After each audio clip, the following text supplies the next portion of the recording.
אוקיי, להתחיל, אביגיל? כן, את יכולה להתחיל. Okay. Okay, welcome everybody. I don't know how many of you it's a good morning for, or how many of you it's a good afternoon, but good whatever it is to everybody. So I wanted to start with a I don't know if you would call it a metaphor, but it's certainly an apt example of what we're going to be talking about tonight. There's that famous story of a bunch of people blindfolded in a room, and they're all touching something. And someone says, I want you to describe what you're touching. And one person says, I feel this really smooth horn-shaped thing, and it ends in a point. And then the person next to him says, really, that's so weird, because I feel this like leathery, flappy thing. And another person says, towards a different area of the room, says, well, that's really weird, because I feel this ropey thing that ends, in this fuzzy feeling. And of course, right, I think many of us have heard this story, that ultimately, right, what it's talking about a bunch of different people who are blindfolded, and each one of them is touching a different part of an elephant, right? And each person is describing what they feel or what they're experiencing. And for an objective observer, what the objective observer who sees the entire elephant can acknowledge is that despite the fact that each person is having a completely different experience, and each person is describing something unrelated to the next, that ultimately each person's experience is true. Right? Ultimately, each person's experience is truly reflective of that piece of the elephant that they're touching. It's just that each individual is missing the perspective of the whole. Right? So I use this example, and anyone, it's kind of a little bit, I don't know who's on the Zoom. They changed the formats on us. So I can't even see faces. I can't see names. I can't see anything. I'm doing this blind. So I don't even know how many of my regular students are here. But for those of you who are regulars, and for those of you who are new, you've heard me talk about this before, this idea that ultimately, really, when we approach Tanakh and we approach different truths that are communicated in Tanakh, we sort of always have to keep that example of blindfolded people touching the elephant in mind, because really every different sefer in Tanakh is communicating its own unique truth. Right? If each sefer was repeating the same truth, then it would be extraneous, and it would be 24 books that are telling us the exact same thing. That's not what Tanakh is. Tanakh is utilizing sometimes narrative, sometimes wisdom literature, sometimes laws, but each sefer is communicating different facets of one much broader truth. And ultimately, as students of Tanakh, what we're looking for really is over the years to gain that holistic religious experience. Okay. Now, on some level, whenever we talk about Tanakh and we talk about what sort of what truth that specific sefer is trying to communicate to us.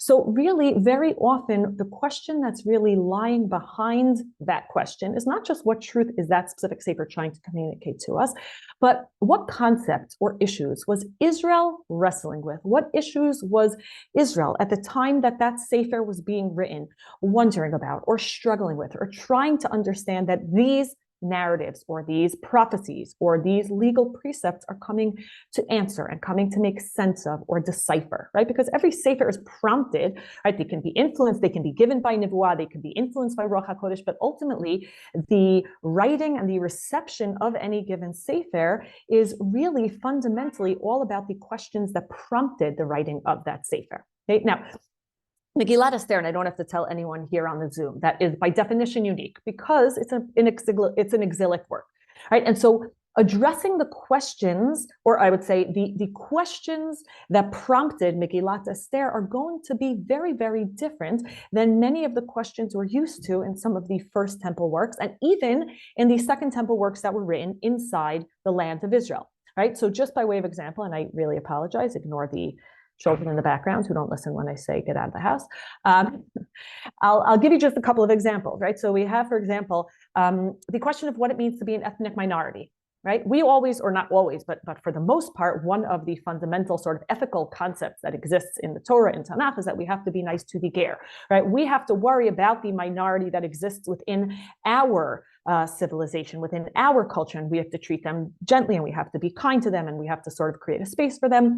Megillat Esther is one of the few times, right, with the exception of Daniel, which we're going to mention a little bit later in the class, where we're actually the minority in a majority culture, where we are the ones living on the periphery of the dominant sort of people, right? And so questions about how we contend with that reality, questions about, for example, what do we do when the land isn't ours? What is our relationship to the land? So many of the questions in Tanakh, if we look in Dvarim, if we look in Yoshua and Shoftim, and even really all through the end of Melachim, our relationship to the land is so vital as a barometer for how things are going in society. If we don't have that, what does our relationship to the land look like? Are our behaviors defined by this new reality? Okay, how do we interact? I'm just throwing out different examples so we sort of reorient ourselves. I think we love Megillat Esther so much that we forget how strange of a work it really is within the context of Tanakh, right? If we talk about foreign rulers, right? If we don't have hegemony in our land, what should our relationship be like to foreign rulers? Every other sefer leading up to Second Temple period was all about how to create a model of leadership that's sustainable. All of a sudden, we're in a completely different place where we no longer have control over not only the model of leadership, but how that leader treats us. So is our relationship supposed to be antagonistic? Is it supposed to be cooperative, right? And just practically speaking, what should our time in that foreign land look like? Exile is always meant necessarily to be temporary, but what should that temporary experience look like, okay? Now, again, and I'm just going to throw out different examples because Esther is really going to be the core of today's discussion. But going back to that elephant concept, one of the things that I think we sometimes imagine is, or sometimes we have this illusion, is that the unanimity of Tanakh, right, or of Jewish writings, that Tanakh has one thing to say about exile or one thing to say about, right? There's really no such thing.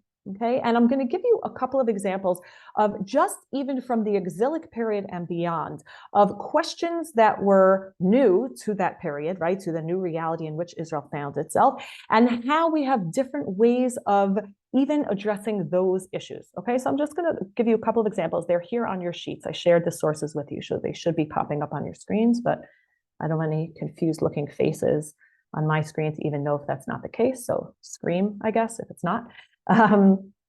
Okay, so for example, right, I'm just going to give you a couple of quick examples. Yirmiyahu Hanavi, for example, okay, writes a letter to the exiles that were sent out to Galut in 597 BCE. And again, if there are any regulars here, they'll know this is just one of my favorite prakim because I think it says so much about the function of Nivuah and what the job of Nevi'im is really wholesale in Judaism. But one of the things he says in that first source over there, right, and it's bolded, is L'chol hagolah asher higleitim Yerushalayim Bavela, and he outlines a very practical plan. He says, "V'nu batim v'shevu v'nitu ganim ganot, v'ichlu et piryan kunashim v'holidu banim uvanot ukul levnechem."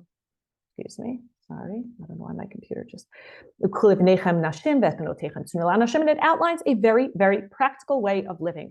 Yirmiyahu says to the exiles, he says, "You are in here for the short term, right? But it's not going to be an instantaneous return. And so you're going to plant vineyards and you're going to plant fields and you're going to marry your children off and you're going to build houses and you're going to get comfortable." And he goes down a little bit further and he says that it's going to be at least 70 long years, right? That I, God, took you out into this exile. Hashem promises that he will also bring them back. And at the end of that message to the exiles, Yirmiyahu says, right, in addition to the practical response, he also says, right? And he reassures them that anywhere they call to him from Bavel, God will answer them because he is there with them, because God is omnipresent and they don't have to worry about that. And then in 70 years, they will return. Okay, that's, for example, Yirmiyahu's approach, right? And by the way, one of the things that I skipped over just in the interest of time is he also says, right, you should also pray for your overlords, right? Pray for this country in which you live. Have this congenial relationship. You're not supposed to be at odds with them. Okay, that's Yirmiyahu. Okay, now I'm fast forwarding a couple of hundred years. Okay, excuse me, not 100 years. I'm fast forwarding to now in the 520s. Okay, Haggai, for example, who was one of the Nevi'im that prophesied during the early phase of return, when Bnei Israel were getting back to the land, to Shivat Zion, it says, right? He gives this image, and I'm not going to read it all inside because we have too much to do today, but right, he imagines this sort of apocalyptic future where the foreign overlords are going to be undermined, and there's going to be this shakeup, and only Jewish leaders are going to be taking over. And it's this sort of beautiful utopian vision of how foreign leaders are going to become powerless, and only Jewish leaders are going to once again become powerful.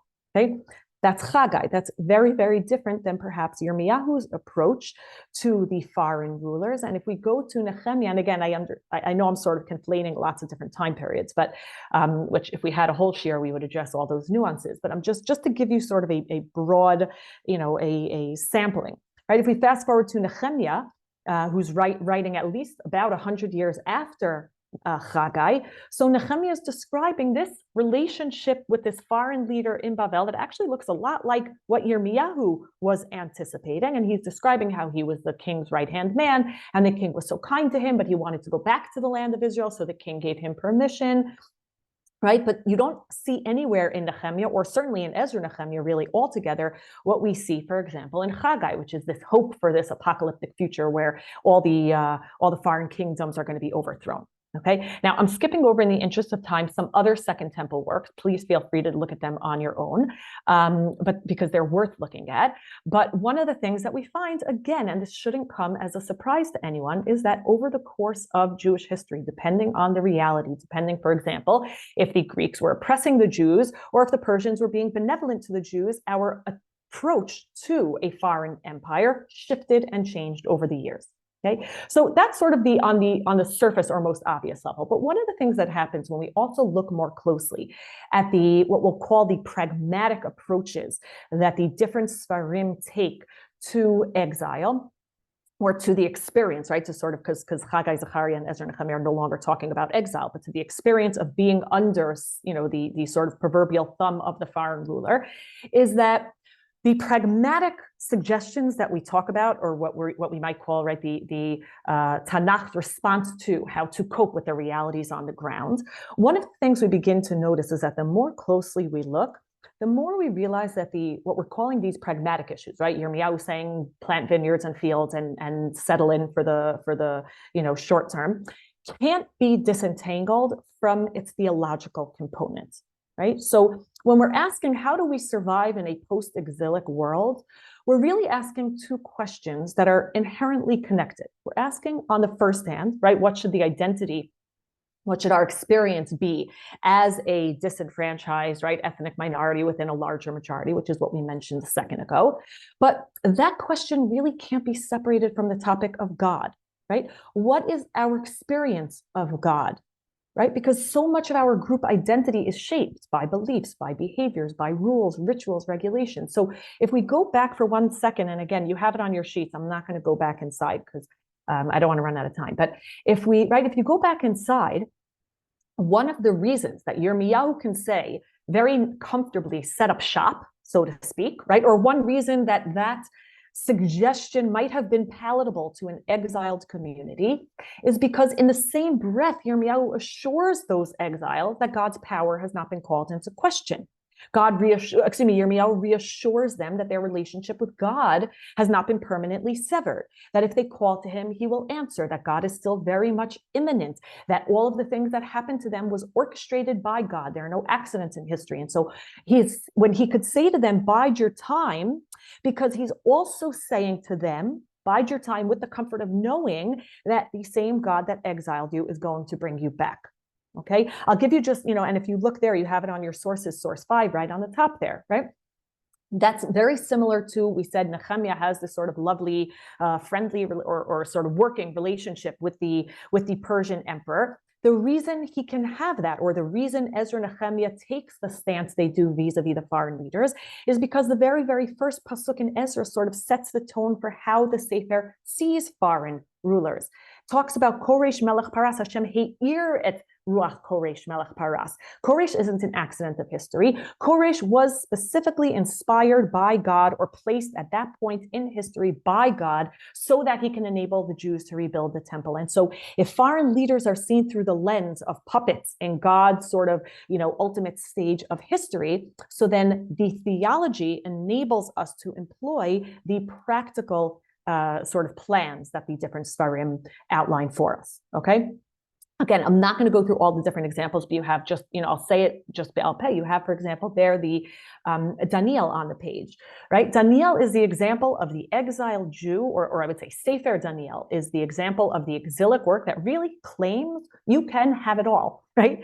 That if you believe in God and you are and if you are responsible about your shmirat mitzvot and your allegiance to God and your fidelity to his law, then you can not only keep those laws, but people who wish you bad or people who try to undermine you, they will be defeated, and God will ensure that you, transcend all of the people that are wishing you bad, etc., etc. Right? So again, because in Sefer Daniel, God steps in and does overt miracles for people that are loyal to him. So practically speaking, we can also say, be staunchly loyal to halacha, even if it's difficult, even if the person in charge is telling you you're not allowed to do that and you'll get thrown into a lion's den if you do.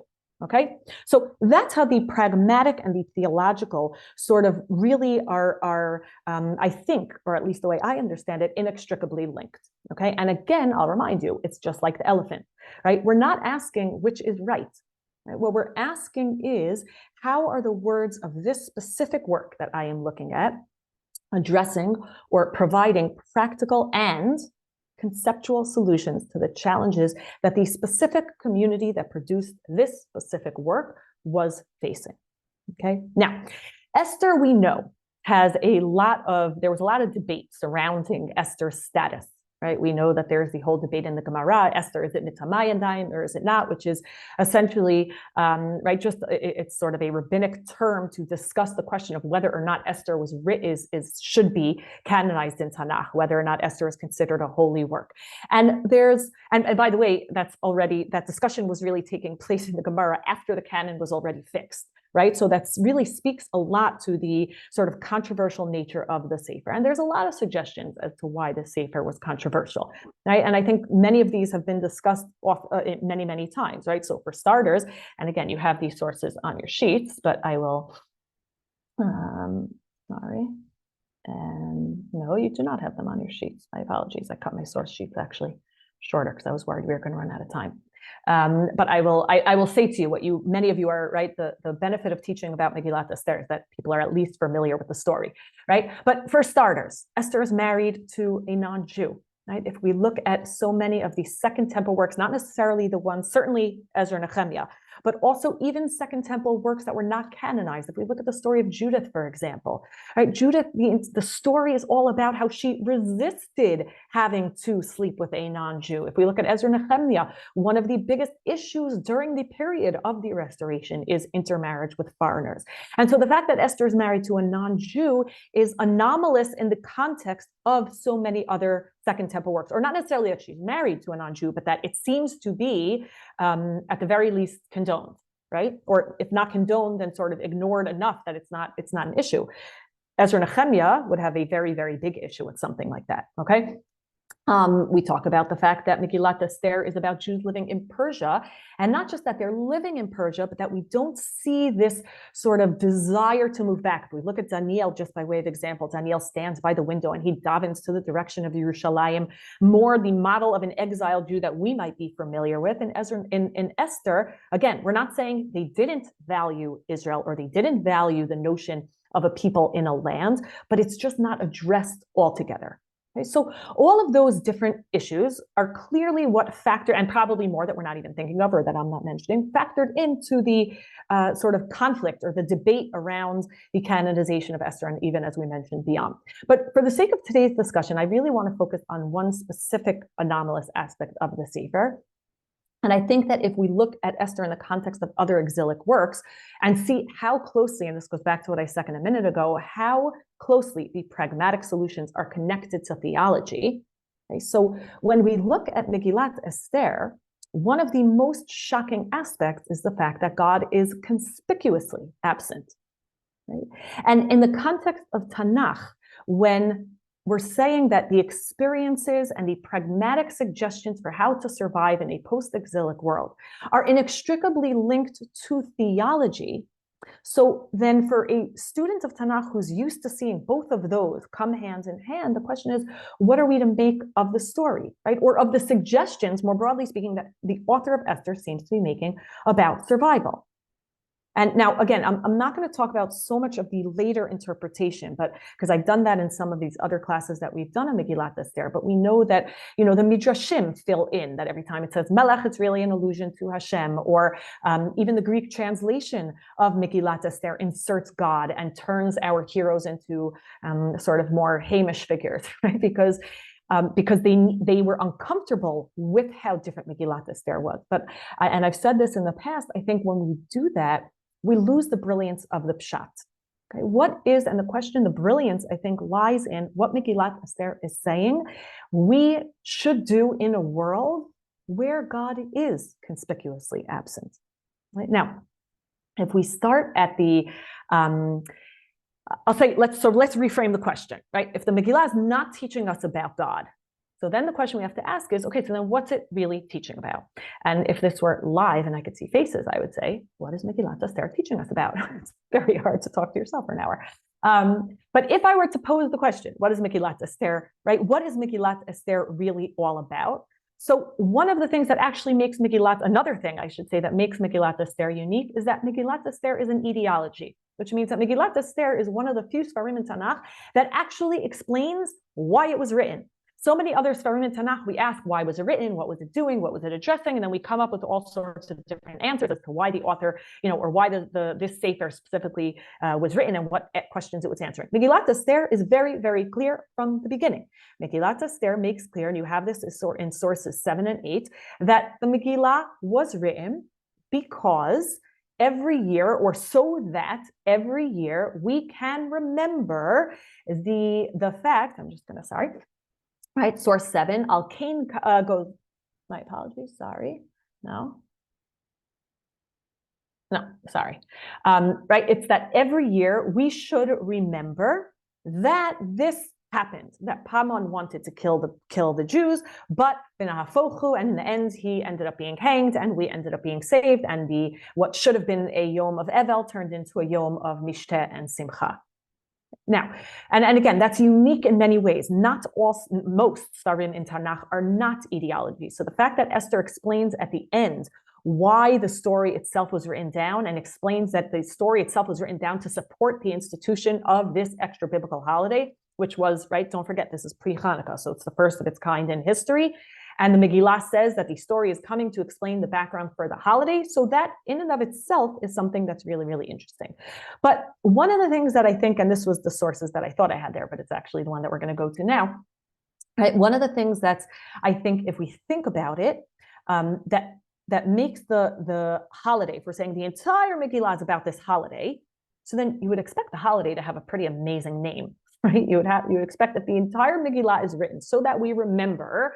So then call it, I don't know, the holiday of Esther is awesome. Call it the holiday of look how we could defeat our enemies even in exile. But it's called Purim, which is sort of an odd name because it's really based, you have it right there in source 7, right? Al-Kain Karu Layamim Ha'ele, Purim.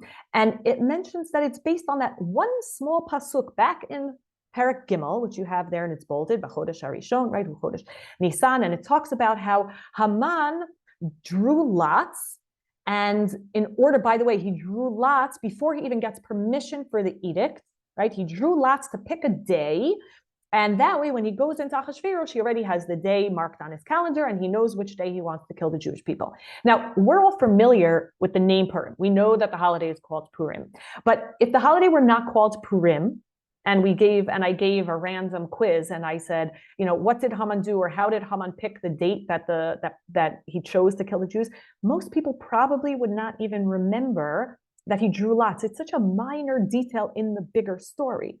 So again, something we take for granted, that the entire Megillah is there to support this extra biblical holiday. So then the extra biblical holiday is called the holiday of lots. There's so many other things the holiday could have been called. But if the Megillah is leading up to that point, then there has to be something more profound about the fact that it's called Purim. And I think, right, and this is sort of what we're going to be talking about today, I think that the Megillah really, by calling it Purim, by leading up to the holiday of Purim, is really asking us to take the name seriously. right? Because if all of it is leading up to this name, the choice of the name is intentional. The choice of the name is meaningful. And in many ways, what we're going to see today is that it also really holds the key to understanding the theology of the Megillah and what the Megillah is actually saying to us. But in order to decode what it's saying, we need to actually get back into the mind of the audience that was hearing the Megillah for the first time. Right? We have to reacquaint ourselves with what lottery and lots meant to people in the ancient world. Okay, now if I said to you today, tell me if it gets too small and you can't see it, but I want to be able to just read it to you. So if I said to you today, what are lots? So today, lots or lottery, right? So if I say to you, oh, I bought a lottery ticket. So that's almost synonymous in modern times with, oh, I'm going to leave it up to chance, right? It's the equivalent of saying luck of the draw. And it's really the antithesis of human and certainly of divine intervention. The whole point of a lottery is that it's random. Okay, so one of the things that's really, really interesting is that today lottery means something completely different than it did in the ancient world. Lotteries in the ancient world, and you know, again, we always have to be careful not to superimpose our cultural associations onto ancient times because we miss so much. Okay?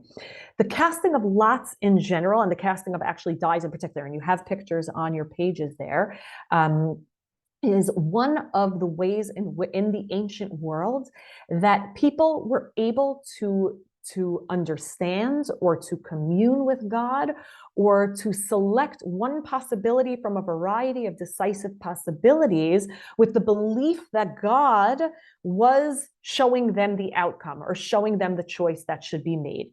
Right? So and again, we know that there were lots of different ways, both in the ancient world and in Tanakh, where people were able to, it's what we call divination, right? Where people were able to try to intuit or to understand or to commune with God. So we have dream interpretation, which, right, we don't have to look further than the stories of Yosef to understand how profound that was, both in the ancient world and in Israel. We have, sometimes they would look at objects, they would, what was called hepatoscopy, right? So they would look at oil on water, they would watch a flight of birds, people would read the stars. There were all different ways of trying to divine what God, of trying to understand what God wanted from humanity.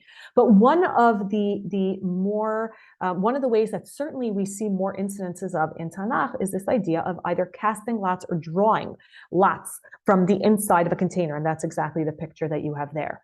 Okay, the word pur actually comes from the Akkadian word puru, which is derived from the Sumerian word buru, which means bowl. Because the dice would be tossed into a bowl and they would shake it around and then pull the dice out. Now, and I'm not going to read to you here this source, but please look at that source and read it after because it's actually very fascinating. And if anyone wants the whole article, just email me and I'm happy to send it to you. So I think if I were to walk into any, sort of traditional religious school and say, do Jews believe in lotteries, right? And the idea that God's intervened in the lottery, I think our knee-jerk reaction would be to say no. Because for the most part, we think of God communing with man through nivuah. We assume that the primary way that Hashem communicated with man in the ancient world was through nivuah. Hashem would speak to a chosen navi, and that navi would then convey God's word to the people. But one of the things that's interesting and that we lose sight of, and again, you have all these sources on your sheets, is that actually lotteries in Tanakh was used very, very often. And I'm going to look at some of the examples with you. Source 9, right? On the famous, the famous, can you guys see? Because I can't even see.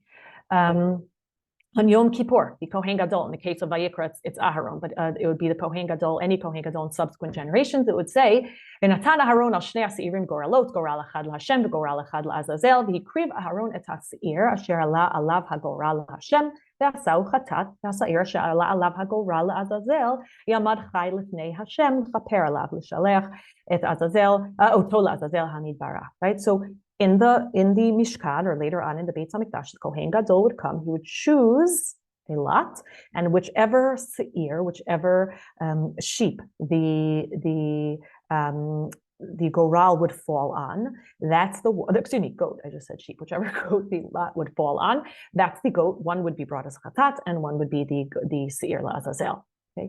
We have towards the end of Bamidbar, when Moshe is divvying up the land, the land was divvied up. The maps that we're so familiar with from the Dot Mikras that has all the different shvatim and where they all lived, that was decided, it says there in Pasuk Nun Vav of source 10, Al Pi Hagoral Techalek Nachlato Bein Riv Lema'at, and it goes on and it talks about how it was divided up by lottery.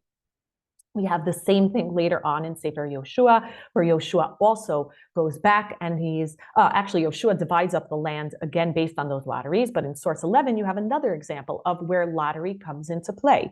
When, if you remember the famous story when Bnei Israel were not allowed to take loot from the cities that they conquered, but of course the famous story of Achan ben Carmi, where he does, and it wreaks havoc in the camp, and Israel is losing in the war. And so in order to decide which person is guilty, Yoshua had to bring all of it. It's there, it's bolded, Pasuk Zayin in source 11. Yoshua brought all of Yehuda, and it says, Vayilkod mishpachat hazarchi, right? Vayilkod means that they were somehow divining by bringing a sort of variety of options. Somehow God was communicating. Some say Urim v'Tumim, some say lotteries, but somehow God was communicating to the leader, not through nivuah, not through hearing God's voice, but through some other form of divination where it was clear it was between this shevet and this shevet, God is choosing this shevet. Between this family and this family, God is choosing this family. And it got all the way down till they got to Acham. We have the same thing when Shmuel is choosing Shaul to be the Melech, and even later on in Mishlei and Yeshayahu, which is sources 13 and 14, we have the concept of Goral being used as a parallelism with the idea of reward and punishment. You have that in Mishlei and later on in Yeshayahu also, where it's talking about how people are going to ultimately get the reward and the punishment that they deserve. The word there is Goral. Okay, so Goral, as much as today Goral is synonymous with lack of human intervention and certainly divine intervention, in the ancient world, lottery meant God is showing human beings which one between the options is the one to go with. And again, there's so many other examples that I'm not bringing. Some of you might be thinking of the case in Shmuel where Yonatan eats from the sap of the tree in the middle of the war, and they have to figure out who's guilty, and it falls on Yonatan. Some of you might be thinking about the story in Yonah, where the storm is coming and the sailors are getting all nervous, and so they choose lots, and it says the lottery falls on Yonah. And the list, again, goes on, but it's clear that even within Tanakh, lots were understood to be the means by which God communicated his will with the mortals, with mortals, right?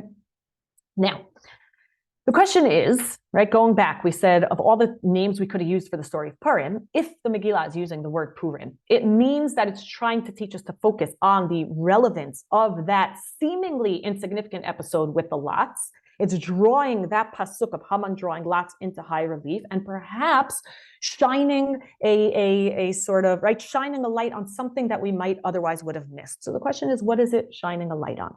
By the way, also one other thing, sorry to go back a second, just to keep in mind, now that you're going to have this idea of lotteries in your head, more often than not, when the Tanakh says Vayishalu b'Hashem, when there's a question in Tanakh that someone has a question and it says Vayishalu b'Hashem, more often than not, if you read that story carefully, it's referring to some form of lottery system. Again, it doesn't have to necessarily be dice. Oftentimes it was also the Urim v'Tumim that was used in that way. And the Midrashim try to expand and try to understand how the Urim v'Tumim could have functioned like that. Some say that, we have the famous Midrash that the different letters lit up on the Choshen, but many modern scholars talk about, based on the etymology of the words Urim v'Tumim, that it was actually two different rocks.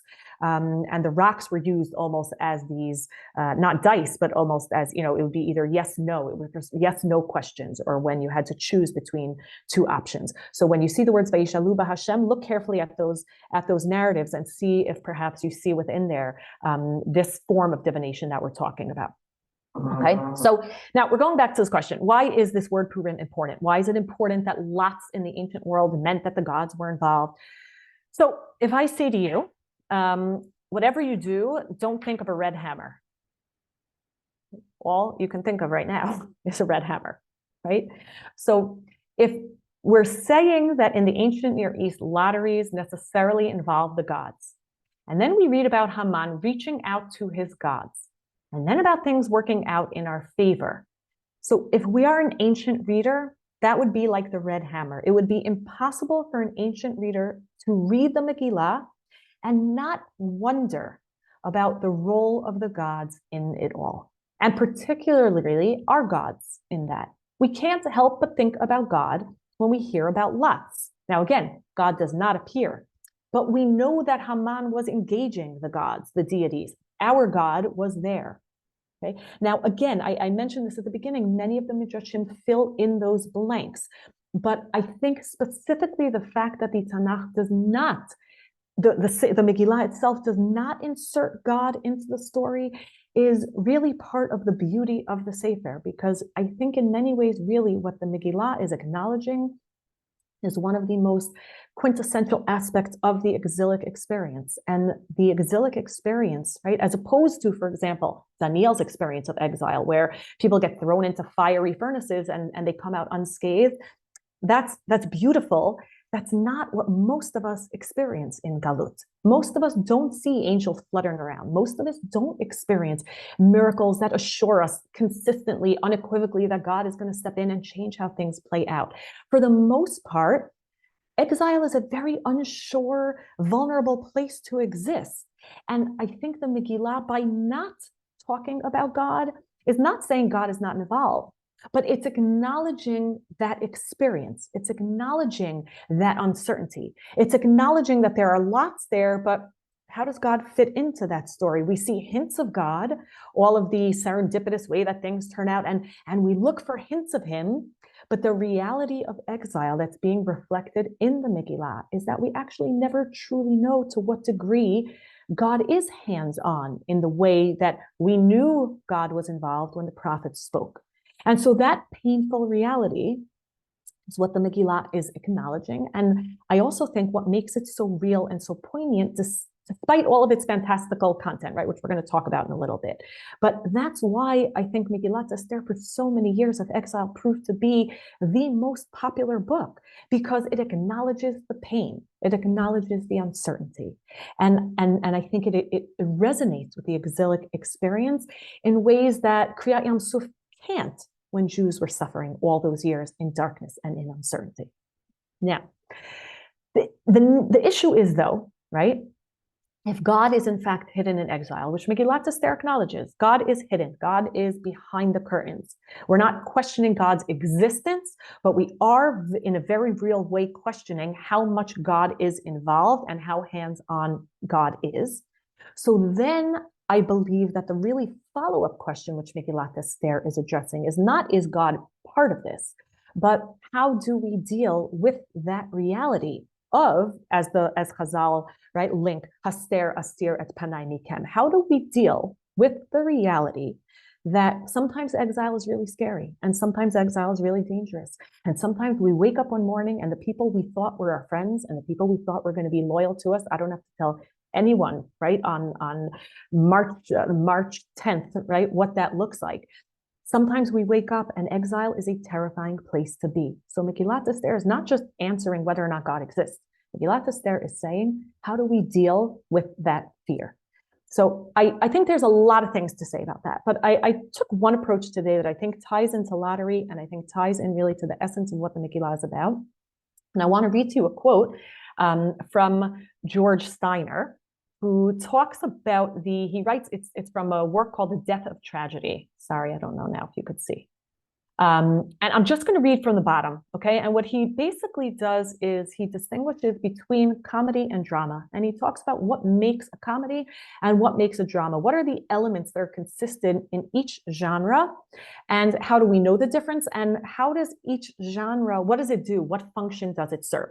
So I'm going to jump to the end here that I bolded, where he talks about the idea of drama and comedy in the Bible. He writes, note the crucial distinction. The fall of Jericho or Jerusalem is merely just, whereas the fall of Troy is the first great metaphor of tragedy. Where a city is destroyed because it has defied God, its destruction is a passing instant in the rational design of God's purpose. The Judaic vision sees in disaster a specific moral fault or failure of understanding. The Greek tragic poet asserts that the forces which shape or destroy our lives lie outside the governance of reason or justice, right? So on some level, or not on some level, but what he's really talking about is theodicy. Tanakh, if you look, for example, I'm just going to give Sefer Melachim as an example. Sefer Melachim was a tragedy. Sefer Melachim, we lost our sovereign state, we lost our kings, we lost our temple, we were exiled from our land. It was a tragedy in every sense of the word. But Sefer Melachim is a theodicy, which means Sefer Melachim doesn't leave the work with, and then everything went downhill and it was really tragic and horrible, and I wonder if God still exists, or I wonder why life is so unfair. Sefer Melachim is very clear from the beginning of the work. Because you did not follow the covenant that you agreed to at Sinai, God is going to exile you. If God is in charge, if there's reward and punishment, and if the tragedies in Tanakh are explained through that system of reward and punishment, then there isn't actually, according to George Steiner, tragedy in Tanakh. Okay? Now, he goes on, he says, worse than that, there are those around, actually, I'm going to skip to the next source, okay? So what George Steiner is talking about here is the idea that tragedies are really asking how things could happen, how things could be, how the world is so unfair. And what his claim is that because God is present, there's really no such thing as tragedy in the eyes of Tanakh, because everything is understood within the rubric of divine justice, of reward and punishment. Now, the obvious question that I hope most of you want to chime in and ask is the question of Eov, right, which is the obvious theodicy, and other places in Tanakh also, and I'm going to put that on the side for now. But he's saying, more broadly speaking, the idea that the things that happened in Tanakh fall within this rubric is what he's looking at. So the question naturally then is, which we need to address, is if God's hand can be seen in all of the good and all of the bad. And that's why there's no real tragedy in Tanakh. So then for Jews like the Jews in Shushan, when God's intervention isn't overt, right, when we saw, right, as we saw with the lots, that there are hints of God, but no definite claims by him. So then if the biblical author is living through these potentially tragic times, where we no longer, right, George Steiner's theory no longer holds in Megillat Esther. So then how does the author of Megillat Esther write about that time without turning it into tragedy? What does the biblical author do if he's writing about a time that seems unfair? It seems unfair just like Melachim seems unfair. But say for Melachim, we have the Nevi'im to explain why it looks bad, but it's not actually unfair. Why it's sad, but not unfair. But if we're talking about a different period altogether, where God's hands-on role is different, so if those times are potentially tragic, if the author of the Megillah is living in a time where he or she does not witness those overt miracles, so then how does an exilic biblical author compensate for lack of divine intervention without falling into the trap of writing a Greek tragedy? How do we maintain Tanakh's perspective? Or is there an alternative to writing a Greek tragedy when we're talking about exile? So, I mean, the answer obviously is yes, right? Because the Megillat Esther is not a tragedy, but there's a bunch of different ways that exilic authors contend with exile. So again, we're going to go back just for 1 second to Daniel. If we switch, right, Daniel, if we look at Daniel, so in certain places, God is hands-on, and in other places, Daniel also asks the very valid question, what's happening here? Why is this exile taking longer than it was supposed to? How are we supposed to make sense of the unfairness of the world? And one of the things that the author of Sefer Daniel does, for example, is that he switches to the genre of apocalypse. When the world you're living in becomes too painful to explain, you defer good times to the apocalyptic future. Things right now are really bad. That doesn't mean they're unfair, because everything will work itself out in 10 or 100 or 200 years from now. That's one approach. Second Temple period, Messianism also, right, because it's sort of an outgrowth of this apocalyptic thought, becomes a concept that's not really a biblical concept, so to speak, but it becomes spoken of in late Second Temple times. When life becomes so unbearable, so there a Mashiach will come and sort of undo all of that, sort of tip the scales back in favor of goodness and righteousness and justice. We even have, again, if you fast forward to the period of the Hashmonaim, for example, the concept of life after death starts being spoken of in a much more prevalent way because, again, we need ways to restore justice. We cannot have drama, so we need ways to understand that justice still exists. Jewish survival, and this is, if you take one thing from this class, Jewish survival is not about physically surviving the atrocities. Jewish survival in the perspective of Tanakh, and I really think it extends to Jewish history as well, if you look at some of the post-Holocaust writings, it's about surviving the atrocities with our faith in a just God, and by extension, a just universe intact. That's what all of Tanakh is trying to do. Okay, now, Megillat Esther does not do that. Megillat Esther doesn't have apocalyptic futures that we're going to wait for. It doesn't talk about a Messiah that's going to come. Megillat Esther does something entirely different. Megillat Esther writes a comedy, or the author, I should say, of the Megillah writes a comedy.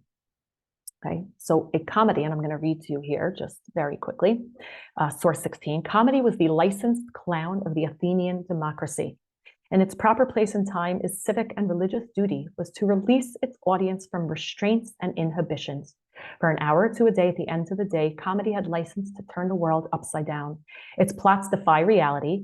They are all events so utterly impossible that their presentation on stage constitutes no threat whatsoever to established institutions. The proper function of comedy was not to advise, but to be outrageous. And I think this last line is the most important line. It is the safety valve of the emotional pressures generated by life in the polis. So the Greeks had intentionally used comedy. They had people put on plays and mock the reality as it was because they believed that if they could mock the painful reality in which they lived, that in and of itself would be balm for the soul. If you think about comedies, okay, there's lots of different aspects to comedy, but one of the things, right, and we don't necessarily think about it and list it, but we know that comedies exist because when we're down and the world feels harsh, we like to escape into a comedy, and we like to escape into a world where the following happens. First of all, everything works out. Everything works out well for the person we are rooting for. No one really gets hurt. There's this fantastical element to comedies where nothing is really ever too serious, okay? Then one of the, I would say even more important components though, is the idea of the reversals. Reversals is that, and reversals are really part and parcel of what makes things funny. So if I set up a movie for you, okay, and you can't respond, so but if I were to set up a movie and I was going to say, it's a movie about a bunch of high school kids and there's the nerdy kid that's always being picked on by the bullies. So you know that at the end of the movie, the bullies are going to end up hanging from the flagpole and the nerdy kid is going to have the pretty girl and he's going to be the president of the class. If we have a comedy starts with a guy in a monotonous job with no upward mobility and the boss is horrible and, so then at the end of the movie, the guy's going to be running the company, or a woman in suburbia who is less attractive than all of the Lululemon women. So at the end of the movie, the unattractive woman is going to end up with the guy that all the women wanted and their lattes are going to be spilled on their Lululemons, right?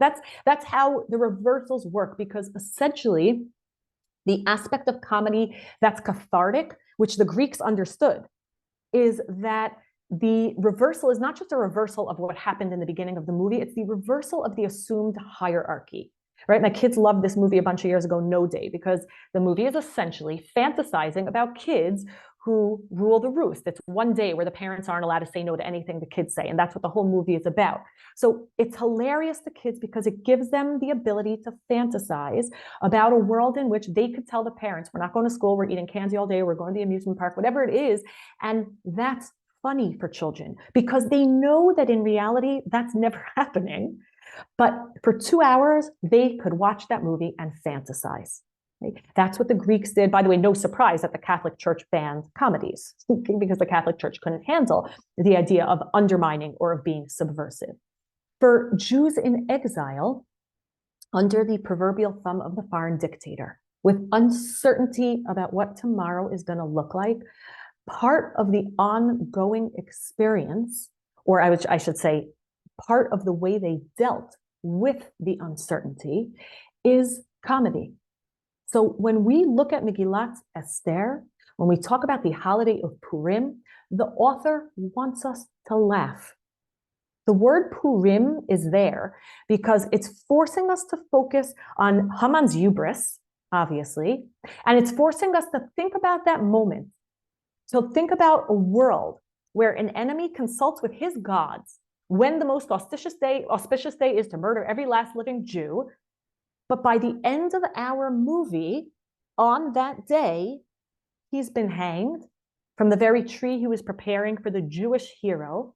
His death warrant is sealed by the very same ring that they pried off his dead hands, right? It's very carnivalesque. It's very carnivalesque humor, scatological humor. All of that is there. And as it turns out, that day turns into the day when the Jews are given free rein to kill anyone who tried to kill them. So the end, it's not just the sinister character gets his just rewards. That's not what makes every movie funny. What makes comedies funny, the last scene in every comedy is that the underdog that we've been rooting for the whole time, that in the normal given hierarchy, the rules within the world with which we know sort of runs, at the end of the day, that underdog in this fantasy is on the top of the world. All of his success, all of his fantasies being lived out to the fullest. And that's the comic relief. So if we think about the Megillah, all the reversals that are perfectly timed scenes, Haman falling on Esther's bed just as the paranoid Ahasuerus is walking in, that's funny. That's meant to be funny. And if we think about the last scene, right, again, I mentioned in the beginning, the bully at the end of the high school movie is going to be hanging from the flagpole by his underwear. So the last scene in the Megillah, it's not just that our enemy is hanging from the city square, it's that the parties at the end with Esther at the helm. Okay, the beginning of Megillat Esther is literally a promo for the Me Too movement. You have women who are dethroned for rejecting, for saying no to a king. You have women who are paraded around and used and objectified. And the end of the Megillah presents the powerless, objectified woman at the helm, looking out the window at the dead villain. So this is meant to be funny. And it's not just that it's meant to be funny, but it's meant to be that place where Jews who feel scared and Jews who feel vulnerable and Jews who feel that they don't know where God can be found have another option that doesn't involve drama.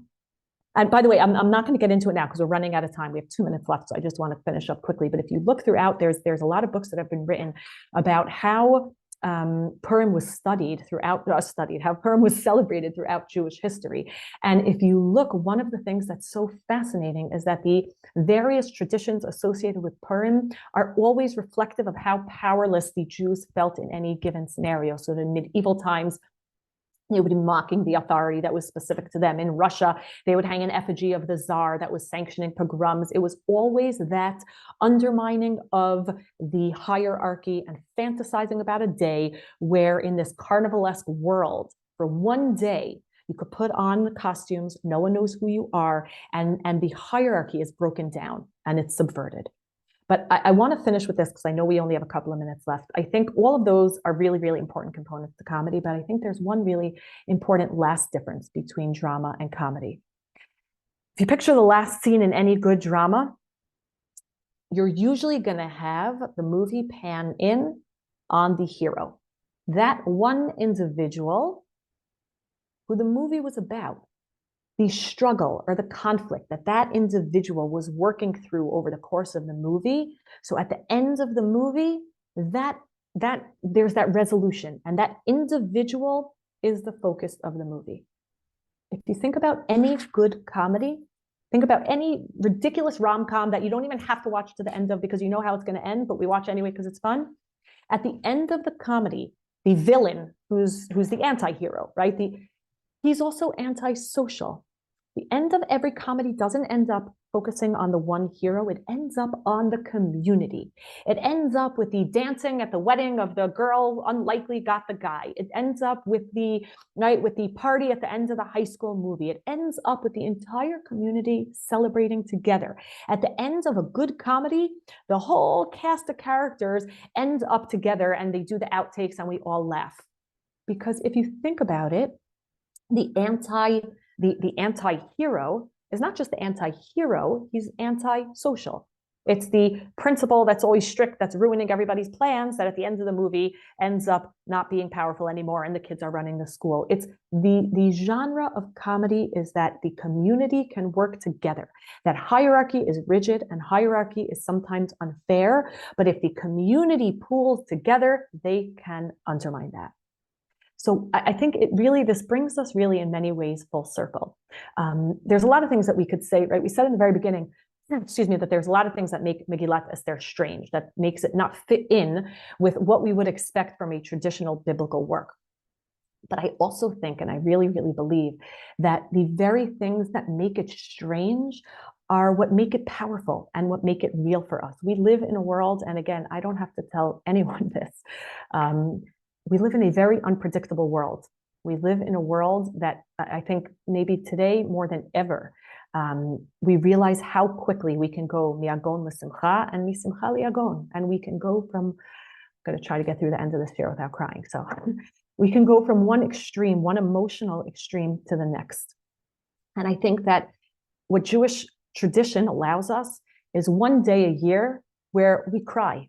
We have Tisha B'Av. One day a year, our tradition and our halacha sets aside and it says, read Megillat Eicha and sit on the floor and eat the eggs with ashes before it starts and remember the pain and remember how hard life is.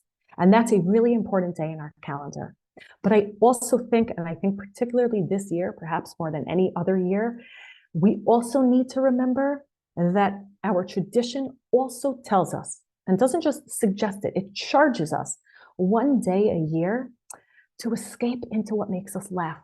So it gives us license to laugh at the absurdity of all of it. And Tanakh makes clear, and it's interesting, right? If you think about it, what I mentioned before about the Megillah, the entire Megillah is leading up to the institution of that holiday. And what's that holiday about? The holiday is about taking one day, not because everything ends up perfect, not because things are going to be perfect. If you think about it, and we don't have time to discuss this, but one of the motifs that recurs throughout the Megillah is a party. And every time we see a party, whoever is in power is going to fall from power. So if Vashti is invited to the party, then she ends up falling from power. Haman is invited to a party, he ends up falling from power. Every time there's a party, we get worried who's going to fall. The end of the Megillah ends with the Jewish people at a party. A careful reader knows that as much as we're celebrating that, the author is also telling us you're celebrating today, but the reality of exile and the reality of the unknown is that every party, just like we can go, as I mentioned a couple of minutes ago, it goes in the reverse as well. But the Megillah is saying, instead of getting frustrated by that truth, instead of getting down and despondent by the repetitive nature of our history, take one day and just laugh. Just laugh, because we can't control it and we can't necessarily change things. But fantasize about a time where everything works out in our favor. And I think what's important, though, is that it's not an empty laugh, right? Megillat Esther is not saying laugh because there's nothing else to do. Megillat Esther, when we read the Megillah and we look at the very reversals, the lots, and this brings us back to the very first question about the poor, the lots point to that persistent, abiding question of what accounts for the reversals. How is it that the underdogs end up where they are at the end of the comedy? And the Megillah doesn't answer us. It challenges us to keep thinking about God's role in history. It says, God is hidden, but keep looking for it. Keep holding on to your faith. Keep looking. Keep peering behind the curtains of history. It acknowledges the pain that's embedded in uncertainty and in unknowing and in the vulnerability that's inherent in the precariousness of exile and in the precariousness even of living in our lands where we haven't yet gotten to a point where the peace that the Nevi'im have preached is a guarantee for any of us. And at the same time, it gives us license to laugh at that very pain. And to remember that as a community, our celebration comes not because there are overt miracles, but because more than ever, when we're in pain, is when we know we need to rely on each other.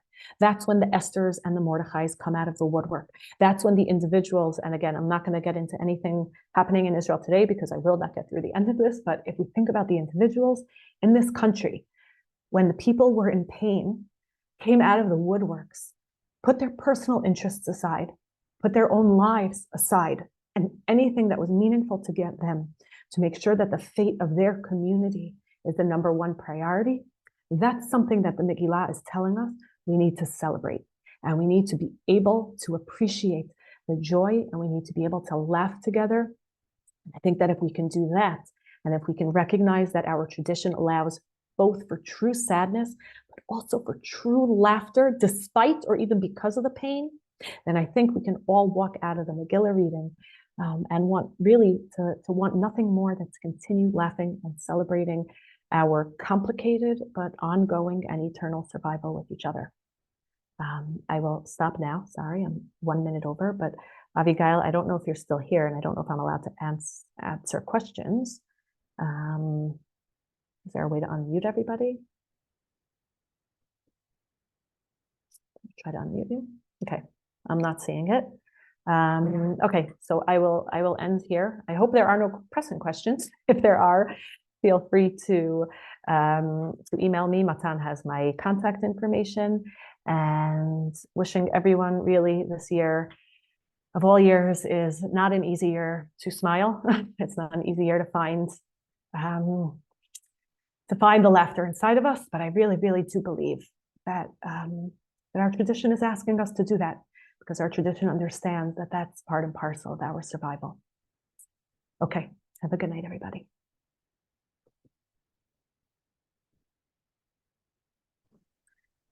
יעל, כן. כן, זה בעיה לפתוח את ה...